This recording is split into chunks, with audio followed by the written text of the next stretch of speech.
अस्सलाम वालेकुम। RBS business academy में मैं आप सबको वेलकम करता हूँ। जैसा कि आप जानते हैं कि इस एकेडमी की तरफ से वक्तन फ़वक्तन मुख्तलिफ वीडियोस अपलोड किए जाते हैं जो बिजनेस के हवाले से काफ़ी इम्पोर्टेंट होते हैं, लेकिन आज हम इसमें थोड़ी सी कुछ चीज़ें मुख्तलिफ करेंगे। आज हम बात करेंगे मईशत पे। दोस्तों, मईशत किसी भी मुल्क के लिए एक रीढ़ की हड्डी की तरह जो है ना किरदार अदा करती है। अगर आप अपने मुल्क को यानी तरक्की याफ्ता बनाना चाहते हैं तो उसके लिए सबसे अहम चीज़ ये है कि आप उसकी मईशत पे काम करें। छोटे छोटे ममालिक हैं दुनिया के जो बहुत ज़्यादा तरक्की याफ्ता हैं, कोई उनकी तरफ नज़र उठा के भी नहीं देखता, क्योंकि वो मुआशी हवाले से इतने स्ट्रॉन्ग हैं कि उनको कोई भी एक्सटर्नल थ्रेट नहीं है। लेकिन एक हमारा मुल्क है जहाँ पे अक्सर जो हमें मुख्तलिफ थ्रेट मिलते हैं, क्योंकि हम मुआशी तौर पे बहुत कमज़ोर हैं। अब इस मुआशी हालात को कैसे दुरुस्त करें, किस तरह काम करें, इस पे ये एक नई सीरीज़ में पे काम कर रहा हूँ, जिस पे वक्त जो मुख्तलिफ हमारे एक्सपर्ट हैं माशियात में, उनके साथ बातचीत होती रहेगी।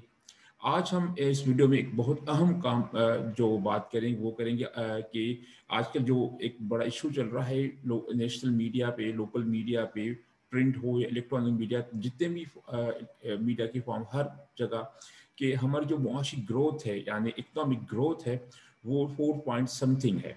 यानी जो फेडरल गवर्नमेंट की तरफ से ये ऐलान किया गया कि 3.9 है, इसको राउंड ऑफ कर दें तो 4% है। तो क्या ये ग्रोथ, जो इतनी बड़ी ग्रोथ है, क्या ये जस्टिफाइड है? क्या ये हो सकता है? क्योंकि माजी में जो हमारे पास जितने भी एदाद शुमार हमें मिले हैं, जितने भी हमें प्रोजेक्शन मिली हैं कि ये जो टारगेट अचीव किया जाएगा, वो हुआ नहीं। यानी माजी के तजुर्बात को सामने रखते हुए हम आज बात करेंगे क्या ये जो प्रोजेक्शन दिया गया है 4% का, अराउंड 4% का, क्या ये मुमकिन है? मेरा नाम डॉक्टर इमरुल सुमर है और मेरा ताल्लुक शाबलती यूनिवर्सिटी से। आज हमारे साथ जो मेहमान हैं इसमें उनका नाम डॉक्टर नवीद अमन शेख साहब है और वो शोबाए मुआशियात शाबलती यूनिवर्सिटी में एसोसिएट प्रोफेसर के तौर पे काम कर रहे हैं और उन्होंने अपना डॉक्टरेट यानी पीएचडी जर्मनी से किया है। इसके अलावा वो तकरीबन 16-17 साल से मुआशी इशूज़ को देख रहे हैं, मुआशियात पढ़ा रहे हैं, तो काफ़ी वसी तजर्बा है इनके पास। तो आएँ उनसे बात करते हैं आज। चलिए नाज़रीन, अब हम बात करें डॉक्टर नवीद अमन शेख साहब से। आजकल जो मीडिया पे बात चल रही है कि इकोनॉमिक ग्रोथ अराउंड 4%, क्या ये मुमकिन है गवर्नमेंट ऑफ पाकिस्तान के लिए इसको अचीव करने के लिए? डॉक्टर साहब, बहुत शुक्रिया आपने हमें टाइम दिया इस चैनल के लिए। Thank you very much doctor साहब, आपने इनवाइट किया। डॉक्टर साहब, सबसे पहले अगर इस पे यानी बातचीत शुरू करने से पहले मैं चाहूँगा कुछ जो बुनियादी टर्म्स हैं वो क्लियर हो जाए हमारे नाजरीन के, तो वो बआसानी जो है वो आगे बढ़ डिस्कशन उसको समझ पाएंगे। तो सर, थोड़ी सी हमें ये बता दें कि ये इकोनॉमी होती क्या चीज़ है और किस तरह ये आम आदमी की जो हालात ज़िंदगी उस पर किस तरह अफेक्ट करती है? सबसे पहले हम आसान जुबान में बात करें तो इकोनॉमी बेसिकली कुछ लोग हैं जिनके ग्रुप मतलब होते हैं, ग्रुप ऑफ पीपल, उनका जो रहना सहना, खाना पीना, पैसे कमाना, पैसों को खर्च करना और नौकरी करना या अपना कारोबार करना, इसको हम इकोनॉमी बोलते हैं। तो वो अगर एक गांव में कुछ लोग हैं, 400-500 घर हैं, वो मिलके लाइव स्टॉक का काम करते हैं, जमीन पे जाते हैं, पैसे कमाते हैं, पैसे खर्च करते हैं, बिजली का बिल देते हैं, बच्चों की तालीम करते हैं, तो वो एक इकोनॉमी उस गांव की हो जाती है। अगर हम इसको शहर के लेवल पे ले आए तो फिर शहर में जो लोग रहते हैं उनका तौर तरीका, सारा रहन सहन, उसको मिला के हम जब देखते हैं तो वो भी इकोनॉमी कहलाती है उस शहर की। इसी तरह हम बड़े लेवल पे चले जाते हैं तो फिर वो कंट्री की हो जाती है। तो गांव की इकोनॉमी सादा होती है और जो मुल्क की इकोनॉमी है, जितना बड़ा मुल्क उतनी ही ज्यादा कॉम्प्लेक्स उसकी इकोनॉमी होती है। तो इकोनॉमी सादा लफ्जों में लोगों का रहना सहना होता है। तो जितने ज्यादा लोग होंगे, जितना ज्यादा काम करना होता है, जितना उसका लेवल ज्यादा बड़ा होगा, उतनी ही कॉम्प्लेक्सिटी हो जाती है। अच्छा डॉक्टर साहब, इस यानी जीडीपी ग्रोथ जो आ रही है, इसके साथ एक और टर्म की वजाहत का फरमा दें कि ये जीडीपी और जीएनपी ये क्या चीज़ें हैं? अक्सर जो हमारे नाजरीन हैं या ये काफ़ी डिफिकल्ट टर्म्स होते हैं उनके लिए समझने के लिए, तो ये क्या है, उन पे फ़र्क क्या है हमारे? जीडीपी और जीएनपी बेसिकली इकोनॉमी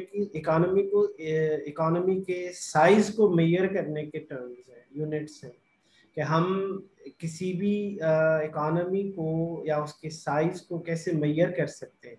एक गांव की जीडीपी या गांव की इकोनॉमी, शहर की इकोनॉमी, मिसाल के तौर पे हम अगर सक्खर की इकोनॉमी लें और फिर कराची की इकोनॉमी लें तो उनको कंपेयर हम कैसे कर सकते हैं, क्योंकि इन दोनों की इकोनॉमी के साइज में फ़र्क है। वो साइज हम जीडीपी मेजर करके ही मालूम कर सकते हैं। तो जीडीपी बेसिकली एक मेयार है जिसकी बुनियाद पे हम किसी भी शहर या किसी भी मुल्क के इकोनॉमी के साइज को मेजर कर सकते हैं। इसको हम बोलते हैं ग्रॉस डोमेस्टिक प्रोडक्ट। तो जो टोटल प्रोडक्शन है उस इलाके में, उस इलाके के लोगों की, या नेशनल इनकम बोल दें, कि उनकी कौमी जो इनकम है, जो रकम है, जो आमदन है, उसको मेजर करते हैं हम उस इकोनॉमी की साइज के हवाले से। तो और जीएनपी जो है वो बेसिकली, अब इसमें दो चीज़ें हमें क्लियर रखनी चाहिए। ग्रॉस डोमेस्टिक प्रोडक्ट जब हम बात करते हैं तो ज्योग्राफिकल बॉर्डर्स के अंदर जो भी बंदा है, बेशक वो फॉरेनर हो या आपका लोकल हो, उसकी प्रोडक्शन जीडीपी में शामिल होगी। लेकिन जो जीएनपी है वो ये होगी कि आपके जो नेशनल रिसोर्सेज हैं, मतलब आपके हमारे जो पाकिस्तानी बाहर के मुल्कों में काम कर रहे हैं, हमारी पाकिस्तानी कंपनियां बाहर के मुल्कों में काम कर रही हैं, उनका प्रॉफिट, एसेट्स, वो हमारी जीडीपी में शामिल नहीं होगा क्योंकि वो हमारे ज्योग्राफिकल बॉर्डर्स के अंदर नहीं है। लेकिन जीएनपी में वो शामिल होगा क्योंकि वो हमारा कौमी असासा है। तो इस हवाले से ये फर्क बिल्कुल क्लियर हो जाता है कि जो डोमेस्टिक रिसोर्सेज है वो हमारे ज्योग्राफिकल बॉर्डर्स के अंदर है, बेशक वो फॉरेन ही हो। मिसाल के तौर पे हमारे पास अगर शेल कंपनी है, पेट्रोल पंप, ये हमारे जीडीपी में शामिल होंगे लेकिन जीएनपी में शामिल नहीं होंगे क्योंकि ये हमारे एसेट जो है वो कौमी नहीं है। इसी तरह से ARY गोल्ड फॉर एग्जांपल या दूसरी कंपनियां जो हमारी बाहर के मुल्कों में काम कर रही हैं पाकिस्तान की, वो उनके असासे हमारी जीडीपी में शामिल नहीं होंगे लेकिन जीएनपी में शामिल होंगे। अच्छा डॉक्टर साहब, आपका मकसद ये कि जो पाकिस्तानी पूरी दुनिया में जो काम कर रहे हैं, लोकल यानी पाकिस्तान के अंदर और पाकिस्तान से बाहर जो भी कमा रहे हैं, हम उसको जीएनपी में शामिल करेंगे। एग्जैक्टली। अच्छा, और उसके अलावा डॉक्टर साहब, ये जो अभी आपने बात की जीएनपी के हवाले से, अभी मैं ये पूछ रहा कि इकोनॉमिक ग्रोथ जो आ रही है, तो ये तो हम बार बार डिस्कस करें, इतनी यानी इकोनॉमिक ग्रोथ ये खुद है क्या भला? बेसिकली ग्रोथ रेट एक मैथमेटिकल एक्सरसाइज है जिसके थ्रू हम ये चेक करते हैं कि हम पिछले साल में हमारी इकोनॉमी का साइज क्या था और अगले आने वाले साल में हमारी इकोनॉमी का साइज क्या होगा। तो अगर हमारी जो एक बजट को बनाने की एक्सरसाइज होती है हर साल, तो उस बजट बनाने के वक्त हम ये तय करते हैं कि हमारी इकोनॉमी का साइज पिछले साल क्या था, इस साल में हमारी इकोनॉमी की एक्टिविटीज क्या है, और उन एक्टिविटीज की बुनियाद पे हम ये चेक करते हैं कि अगले साल हमारा जीडीपी का ग्रोथ रेट क्या होगा, कि मतलब किस रेट पे हमारी इकोनॉमी बढ़ेगी या कम होगी। ये ग्रोथ रेट की फिलॉसफी होती है। अच्छा डॉक्टर साहब, यहाँ पे जो बात हो रही है कि ये गवर्नमेंट ऑफ पाकिस्तान का जो एस्टीमेट 3.94 अराउंड 4%, तो ये जो उन्होंने फिगर दी, इस पे काफी जो इकोनॉमिस्ट, मशहूर इकोनॉमिस्ट, उन्होंने काफी क्रिटिसाइज किया है कि ये चीज मुमकिन नहीं है, इस तरह जिस तरह की इस वक्त ग्राउंड रियलिटीज हैं, इन ग्राउंड रियलिटीज के अंदर ये मुमकिन नहीं है। तो क्या आप समझते हैं कि वाकई जो ये मुमकिन है, क्योंकि शौकत तरीन साहब जो इस वक्त फाइनेंस मिनिस्टर हैं, जैसे ही उन्होंने ये ओहदा लिया था, उससे पहले जैसे पाकिस्तान, उन्होंने भी क्रिटिसाइज किया था कि जो पाकिस्तान की मैशत है वो जो है वो इस तनज़ुली का शिकार है। तो क्या अभी वो खुद ही कह रहे हैं कि ये जो ग्रोथ रेट है ये पॉसिबल, तो ये कुछ कंट्रोडिक्शन नजर नहीं आ रहा? वो ग्राउंड रियलिटीज को समझ के सामने रखते हुए क्या आप सब कह सकते हैं कि ये जो टारगेट वो अचीव कर पाएगी पाकिस्तान? एक्चुअली जब हम ग्रोथ रेट प्रोजेक्ट करते हैं तो उसमें दो फैक्टर्स होते हैं। एक पॉलिटिक्स होती है। जब हम बजट की बात करते हैं, बजट हम बनाते हैं, तो बजट उस हिसाब से बनाते हैं कि हम जो रेट प्रोजेक्ट कर रहे हैं उस प्रोजेक्ट को हम पब्लिक की आंखों में अच्छा बना के पेश करें। اور بجٹ کو بھی ہم قابل قبول بنا کے پیش کریں. دوسرا جو آسپیکٹ ہوتا ہے اس پروجیکشن کا وہ ہوتا ہے کہ ہماری آج کی ایکٹیویٹیز اور ہماری کل کی ایکٹیویٹیز ان دونوں کو بنیاد بنا کے ہم پرسوں کی ایکٹیویٹیز کو پروجیکٹ کریں, اسٹیمیٹ کریں. اب یہاں پہ جب گورنمنٹ نے پروجیکشن دی ہے اگلے سال کی کہ اس سال اور اگلے سال مطلب جو 2021-22 کا جو فائنینشیل ایئر ہے اس میں ہمارا جو گروتھ ریٹ ہے وہ آلموسٹ 4% رہے گا. تو اس میں مجھے بھی یہی لگ رہا ہے کہ جو ہماری پچھلے سال کی پرفارمنس رہی ہے انڈسٹریل گروتھ کے حوالے سے, جو ہماری یوتھ کی ان امپلائمنٹ جو کہ آلموسٹ 7 to 8% رہی ہے, اس کے حوالے سے اگر دیکھیں, انڈسٹریل گروتھ میں ہم لارج اسکیل مینوفیکچرنگ دیکھیں یا مائننگ دیکھیں, اس میں تقریباً 5 سے 7%, اور اگر ہم ایگریکلچر کو دیکھیں تو اس میں کاٹن اور جو دوسرے فیکٹرز ہیں, دو کمپوننٹ ہیں, شوگر اور کاٹن, اس میں کافی کمی آئی ہے, ان کا جو کراپ ہے وہ ٹھیک نہیں رہا. ان ساری چیزوں کو سامنے رکھتے ہوئے یہ جو 4% ہے وہ کافی اوور آپٹیمسٹک لگ رہا ہے. تو مجھے نہیں لگتا کہ گورنمنٹ اس قابل ہوگی کہ 4% گروتھ ریٹ ہم جو ہے وہ اچیو کر سکیں. اس کا دوسرا جو آرگومنٹ دینا چاہوں گا وہ یہ کہ پچھلے سال جو گروتھ ریٹ ہمارا رہا ہے کووڈ کی وجہ سے, دیٹ واز اراؤنڈ 0.4% اور 0.5%. تو اتنی بڑی چھلانگ لگانا گورنمنٹ کے لیے وہ ممکن نہیں ہے. میرا جو اندازہ ہے کہ یہ اوور آپٹیمزم جس کو میں بول رہا ہوں, اس کی جو وجوہات ہیں وہ گورنمنٹ کے پاس وہ دو ہیں. ایک یہ ہے کہ ہمارا جو ٹیکسٹائل سیکٹر ہے پچھلے 7-8 مہینے سے اپنی فل کیپیسٹی پہ کام کرتا رہا ہے, جس کی وجہ سے ہم نے جو گلوبل ٹیکسٹائل مارکیٹ ہے اس میں انڈیا کو اور بنگلہ دیش کو آؤٹ پرفارم کیا ہے.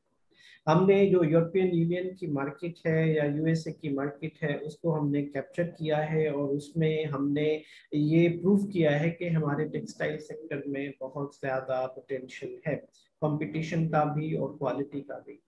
دوسرا جو فیکٹر ہے جس کی بنیاد پہ گورنمنٹ یہ کلیم کر رہی ہے کہ ہم 4% گروتھ ریٹ اچیو کر لیں گے, وہ ہے ریمیٹنسز. تو ایف اے ٹی ایف ہے یا دوسرے فیکٹرز ہیں جس کی وجہ سے پاکستان میں جو باہر سے پیسہ پاکستانی بھجواتے ہیں, پہلے تو انفارمل سیکٹر کے تھرو بھی بھجواتے تھے, جو ڈاکومنٹ نہیں ہوتا تھا, گورنمنٹ کو فائدہ نہیں ہوتا تھا. لیکن ابھی تھوڑا فائنینشیل اسٹرینس آ گئے ہیں, فائنینشیل ٹرانسپیرنسی کے لیے گورنمنٹ آف پاکستان نے یہ جو informal sources of international transfers ہیں وہ روک دیے ہیں, ختم کر دیے ہیں یا ان کو بلاک کر دیا ہے, جس کی وجہ سے ٹوٹل فارمل سیکٹر سے ہمارے پاس ریمیٹنسز آ رہے ہیں. تو وہ بھی ہمارے پاس تقریباً 28% انکریز ہوئے ہیں اس سال.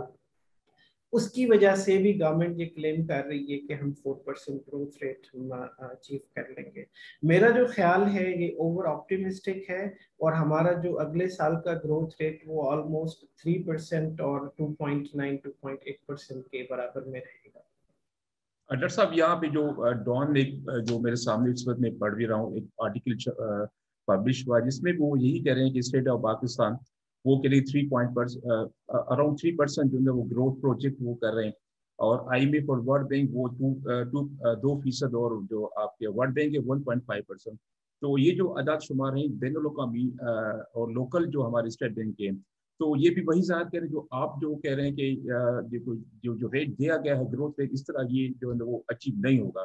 لیکن پھر بھی کیوں آخر جہاں جو فائنانس منسٹر ہیں اور جو گورنمنٹ کے جو مختلف وزراء ہیں وہ کیوں بار بار یہ بات کریں کہ نہیں یہ جو گروتھ ریٹ ہم اچیو کر لیں گے, اور جو مختلف اس کی ریزن دے رہے ہیں.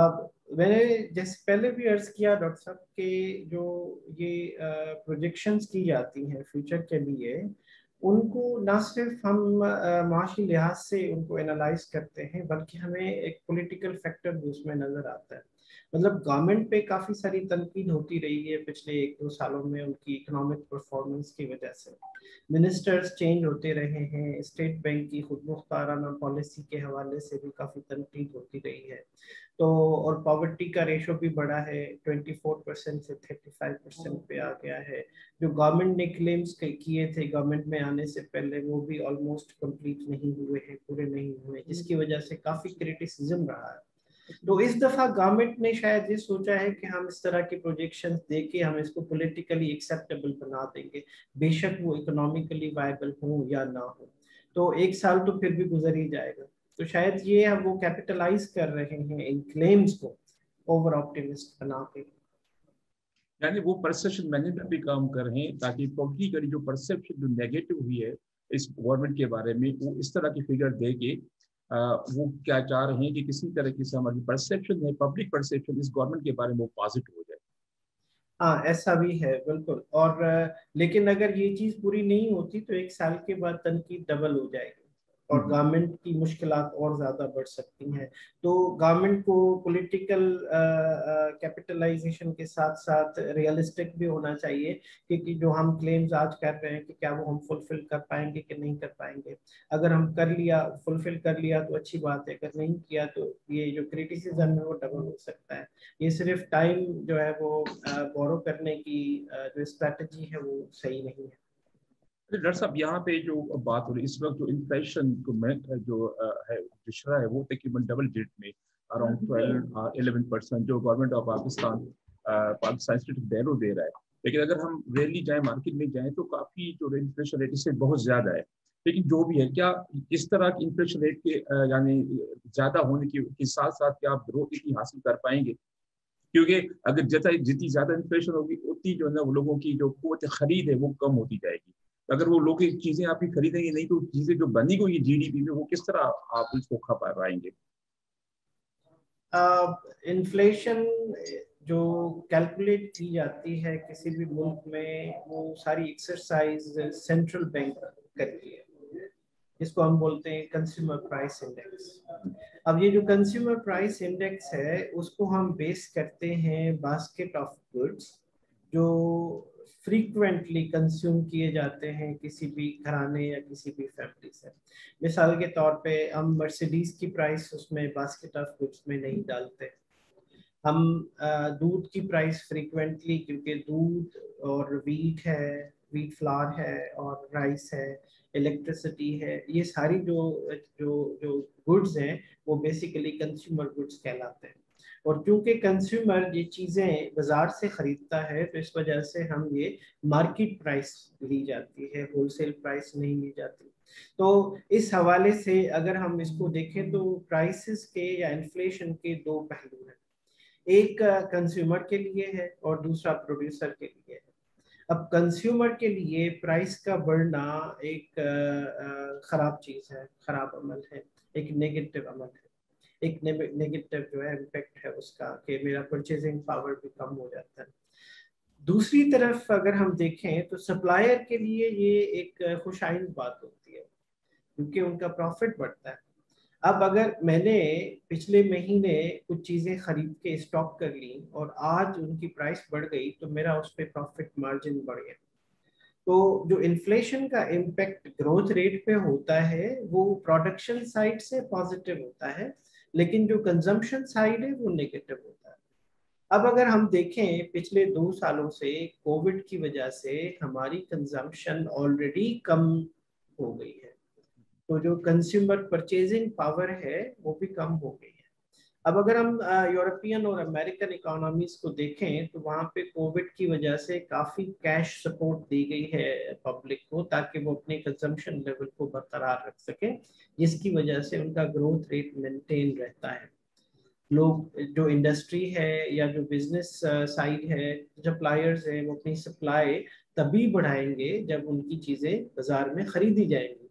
अगर वो खरीदी नहीं जा रही तो इसका मतलब है कि वो या तो इन्वेंट्री क्रिएट करेंगे या तो फिर वो चीज़ों को वेस्ट करेंगे और अपनी प्रोडक्शन कम कर देंगे।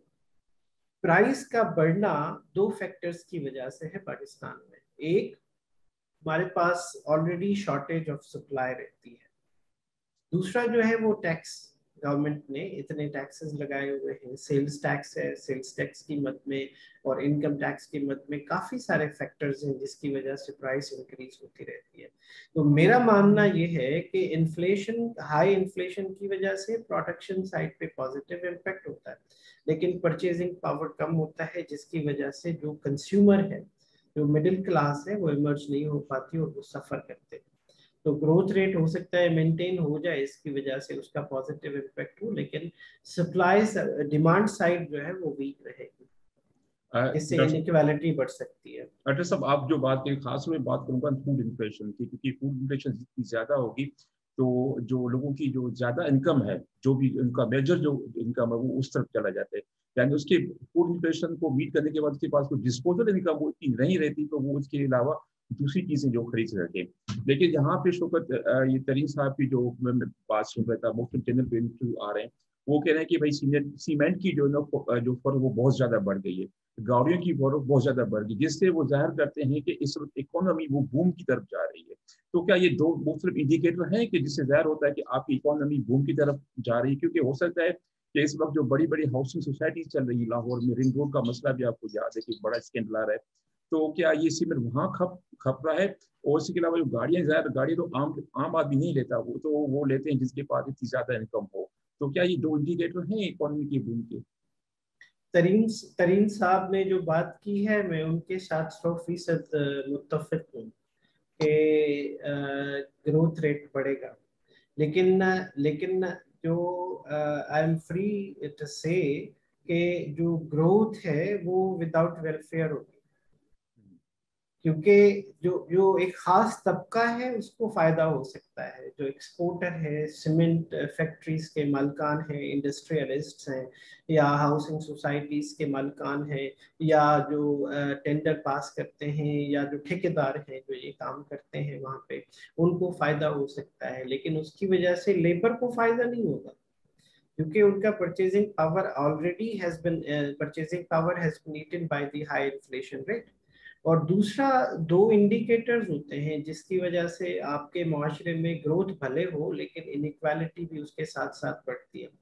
एक होता है कि आपका जो रिच क्लास है, that is already gaining out of your budgets, कि जो आपने बजट बनाया है वो इस तरीके से बनाया है कि आपने मैक्रो इकोनॉमिक इंडिकेटर्स को तो सामने रखा है, लेकिन जो हाउस होल्ड एक्सपेंडिचर है, ये जो मिडिल क्लास है, उसको सामने नहीं रखा।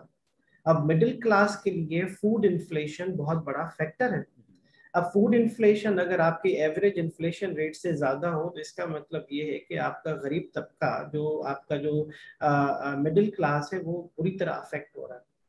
तो एक एक लिहाज से तरीन साहब ने जो बात की है वो ठीक है कि इकोनॉमी ग्रो करेगी, लेकिन दूसरे लिहाज से वो जो ग्रोथ है वो आम आदमी को फायदा नहीं देगी। इसका मतलब ये हुआ कि जो गैप है अमीर और गरीब तबके का, वो गैप बढ़ जाएगा, जिसको हम इकोनॉमिक्स में इनइक्वालिटी बोलते हैं। तो ये कोई खुशाइंद बात नहीं है। डॉक्टर साहब, इस वक्त जो मैं पढ़ रहा था कि इस वक्त पाकिस्तान में जो इकोनॉमिक जो डिस्पैरिटी है वो तकरीबन 200% ज्यादा है। जो उमरा है और जो गुरबा है, उन दोनों में जो फर्क है वो तकरीबन 2,200% ज्यादा है उनके पास मिलकर। तो ये तो एक फिगर आ गई। इसके बाद डॉक्टर साहब, मुझे थोड़ा सा एक जो आमतौर पर जो बात होती है वो जो होती है कि फिगर फजिंग, यानी तोड़ मरोड़ के या ज्यादा फिगर बता देना, हालांकि उसका जो हकायक से कोई ताल्लुक ना हो। आपको याद होगा कि साहब डार साहब जो पाकिस्तान के फाइनेंस मिनिस्टर थे, तो इंटरनेशनल इदारों ने भी उन पे जो है ना वो कुछ फाइन किया था कि आप जो फिगर देते हैं वो फर्स्ट फिगर हैं, यानी फेक फिगर हैं। तो क्या ये गवर्नमेंट भी इस तरह कोई ये जो 4 पॉइंट दे रही है कोई फर्जी नहीं है कोई? इकोनॉमिस्ट्स ये काम करते हैं, रिजीम्स जो हैं वो उनको पूरे जो अपने एस्टिमेट्स होते हैं या क्लेम्स होते हैं उनको पॉलिटिकली वायबल बनाने के लिए इस तरह के स्टेटमेंट्स दिए जाते हैं। लेकिन जब आप लेकिन ये कोई इतनी कारामद टेक्निक नहीं है जिससे आप लोगों को, आम लोगों को थोड़े वक्त तक तो बहला सकते हैं। ये मीडिया की कंजम्पशन के लिए तो चीजें चलती हैं, लेकिन जो जो रियल लाइफ में किराए आती है लोगों की, उनको फिगर फजिंग कुछ भी नहीं कर सकती, आप उससे सरवाइव नहीं कर पाते। मतलब मिसाल के तौर पे आप एक तरफ तो मैक्रो इकोनॉमिक इंडिकेटर्स और बुक्स लेके बैठ जाते हैं और उनको तोड़ मरोड़ के लोगों को कन्विंस करने की कोशिश करते हैं कि आप अच्छा काम कर रहे हैं या आपकी पॉलिसी इफेक्टिवली जो है वो इम्प्लीमेंट की जा रही है, जिससे इकोनॉमी में बेहतरी आ रही है। लेकिन एक दूसरी साइड पे जो आम बंदा है, जो आम मजदूर है, जो दिहाड़ीदार वर्कर है, जो एक मिडिल क्लास का क्लर्क है किसी भी ऑर्गेनाइजेशन का, जो प्राइवेट सेक्टर में लोग काम कर रहे हैं वो है, या स्ट्रीट वेंडर है, रिटेलर है, उसकी लाइफ पे जो नेगेटिव इम्पैक्ट पड़ रहा है उसको हम झुटला नहीं सकते उस फिगर फजिंग के नतीजे में। तो ये जो जो तजाद पैदा किया जाता है इकोनॉमी में, फिगर्स को तोड़ मरोड़ के पेश करके, वो तजाद अल्टीमेटली उसी गवर्नमेंट पे गले में पड़ता है, तो वो ज्यादा देर तक वो नहीं ले पाते। डॉक्टर साहब, जिस तरह हमारे पास स्टेटिस्टिकल जो आदाद शुमार इकट्ठे किए जाते हैं, पाकिस्तान स्टेटिस्टिकल ब्यूरो या जो प्रोविंशियल जो स्टेटिस्टिकल ब्यूरो, जिस तरह वो आदाद शुमार करते हैं, वो भी काफी जो है ना वो यानी डाउटेबल होते हैं। नहीं, मेरा नहीं ख्याल कि उसमें कोई डाउट होता है। हाँ, लेवल्स डिफरेंट होते हैं। अब माइक्रो डाटा होता है वो ज्यादा डिटेल में होता है, जो मीजो लेवल डाटा होता है वो जरा मीडियम होता है, फिर मैक्रो लेवल डाटा होता है वो आपको बिगर पिक्चर देता है। अब माइक्रो और मैक्रो अगर आप दोनों अलग अलग देखेंगे तो आपको डिफरेंट पिक्चर्स नजर आएंगे। मिसाल के तौर पे जब हम पर कैपिटा इनकम की बात करते हैं तो सिंध का पर कैपिटा इनकम बाकी सूबों के पर कैपिटा इनकम से काफी अरसे तक ज्यादा रहा है, लेकिन पिछले सालों में वो कम हुआ है। सही। लेकिन इतना इतना कम नहीं हुआ कि हम कहें कि जी लोग गरीब हैं, लोग अमीर हैं, ठीक है, अच्छा है। 700 750 जो है वो dollars per year per capita income हमारे आम आदमी की है। लेकिन क्या सक्खर के करीब एक गांव में रहने वाले बंदे की इनकम एक साल की 700-800 डॉलर है? नहीं है, क्योंकि आपको मैक्रो डाटा में वो चीज नजर नहीं आएगी, माइक्रो में नजर आ जाएगी। तो इस तरह से हम मतलब ये नहीं कह सकते कि जो डाटा कलेक्ट किया जाता है उसमें कोई डाउट है, बल्कि जो डाटा है उसकी नेचर इस तरह की है कि आपको डिफरेंट नेचर और डिफरेंट लुक के साथ डिफरेंट डाटा सीरीज को देखना चाहिए। आपके आपके आपके जो इंटेंशंस हैं डाटा में से, जो आपके ऑब्जेक्टिव्स हैं, वो ऑब्जेक्टिव्स आपको बताएंगे कि आपको किस तरीके से डाटा को हैंडल करना है और किस तरह के डाटा में से आपको कौन सी चीजें मिलेंगी। आपको बिगर पिक्चर चाहिए तो मैक्रो डाटा ले लें, आपको डिटेल्ड पिक्चर चाहिए आप माइक्रो डाटा ले लें। लेकिन आप माइक्रो डाटा में से बिगर पिक्चर निकालने की कोशिश करेंगे तो वो आपको नहीं मिलेगी, फिर उसमें से हमें डाउट क्रिएट होता है कि शायद डाटा गलत है। अच्छा तो डॉक्टर साहब, डाटा ठीक रहता है जी। अच्छा आखिरी सवाल ये है कि क्योंकि टाइम बहुत कम है हमारे पास, कि यानी ग्रोथ कितनी, यानी कम से कम कितनी ग्रोथ हो कि जो हम आबादी जो हम इस वक्त हैं, यानी यहाँ पे जो लोग जो यंग जो हमारी पॉपुलेशन है वो जितनी जॉब्स यानी कितनी अब ग्रोथ होनी चाहिए कि उन सबको वो जॉब दे सकें, क्योंकि पाकिस्तान शायद दुनिया में वाहिद मुल्क है जहाँ पे बहुत ज्यादा जो नौजवान लोग रहते हैं, तो इनको कितना आपका जीडीपी ग्रोथ हो तो इन सबको जॉब्स दिए जा सके, कम से कम कितना होने चाहिए? असल में जो मैं समझता हूँ कि जो इकोनॉमी की ग्रोथ है उसका सिंपल फार्मूला है, वो ये है कि जिस रेट से पॉपुलेशन बढ़ रही है उससे दुगनी हमारी इकोनॉमी के साइज बढ़ना चाहिए। सही। अगर हमारी पॉपुलेशन 2% और 2.5% से बढ़ रही है तो हमारी इकोनॉमी को कम से कम 5% से बढ़ना चाहिए, ताकि आप लोगों की जरूरियात को पूरा कर सकें। क्योंकि जो नए बच्चे पैदा हो रहे हैं तो उन्होंने भी कभी जवान होना है, और आज जो यूथ है वो ग्रेजुएट होके बाहर सड़क पे आती है और अपनी जॉब की तलाश लग जाते हैं। तो वो जो अनएम्प्लॉयड लोग हैं, अगर इकोनॉमी उस साइज से नहीं बढ़ रही तो वो अनएम्प्लॉयड काफी अरसे तक अनएम्प्लॉयड रहेंगे, और इस तरह से वो अगले साल फिर अनएम्प्लॉयड लोग ऐड होंगे उसमें, फिर अगले साल ऐड होंगे, क्योंकि पॉपुलेशन कंसिस्टेंटली बढ़ रही है। अगर इकोनॉमी भी कंसिस्टेंटली नहीं बढ़ी तो फिर वो पिछला बैकलॉग ऐड होता चला जाएगा, ऐड होता चला जाएगा। तो ये कंसिस्टेंसी लाजमी है। अगर आपके पॉपुलेशन ग्रोथ और आपके इकोनॉमी की ग्रोथ में कोई गैप आता है تو وہ گیپ آپ کے لیے ٹربلز کریٹ کر سکتا ہے اور وہ کنسسٹنٹلی وہ ٹربل بڑھتا چلا جائے گا اگلے سالوں تک. تو اگر یہ پاپولیشن گروتھ کے ڈبل سائز میں اکانومی گرو کر رہی ہے پھر تو انشاءاللہ کوئی ایشو نہیں ہے, کوئی ان امپلائمنٹ نہیں رہے گی, اکانومی ریسپیکٹفل ایک طریقے سے چلتی رہے گی. لیکن اگر ایسا نہیں ہوتا تو پھر پرابلمس کریٹ ہوتے ہیں. اچھا ڈاکٹر صاحب, تو یعنی آخر میں ہم یہ کنکلوژن یہ ہے کہ جو یہ ریٹ جو دیا گیا ہے فور کاسٹیڈ ریٹ, تو یہ لگتا ہے بہت مشکل ہے حکومت پاکستان کے لیے اس کو اچیو کرنا. ڈاکٹر صاحب آخر میں بہت شکریہ آپ کا کہ آپ نے ہمارے چینل کے لیے ہمیں ٹائم دیا اور کافی جو اچھی چیزیں ہمیں معلومات ہوئی کہ یعنی اکانومی کے حوالے سے.